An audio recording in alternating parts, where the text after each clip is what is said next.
Now I want to sing one song for my both sister. Sorry, river Hunter.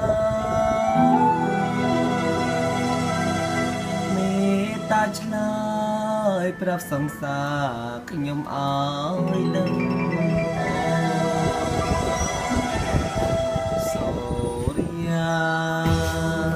ទន្ទាព្រៀបអស្ដងគុណរាស្មីរលត់ផុនចាលោការាស្មីពមីពីអាកាំសា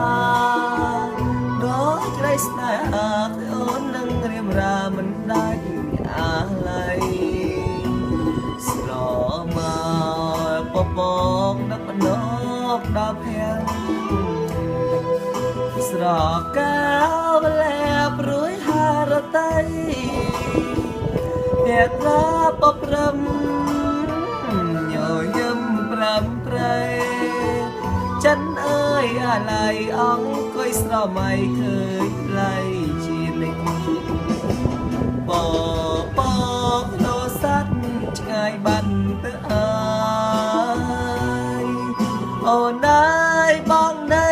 ចងចាំមិនភ្លេចយើងធ្លាប់បានអង្គុយមើលថ្ងៃរៀបលេចរស្មីពេញរំលេចភ័ក្រស្រីជីវ៉ាឆោមអើយឆោមស្រស់ស្រីក្នុងលោកមិនងាយនឹងរកដូចអូនឡើយណាបងសូមដែលផ្ដាំតាមសែងសូរិយាបើជួបស្នេហ៍សូមសូរិយាមេត្តាប្រាប់អូ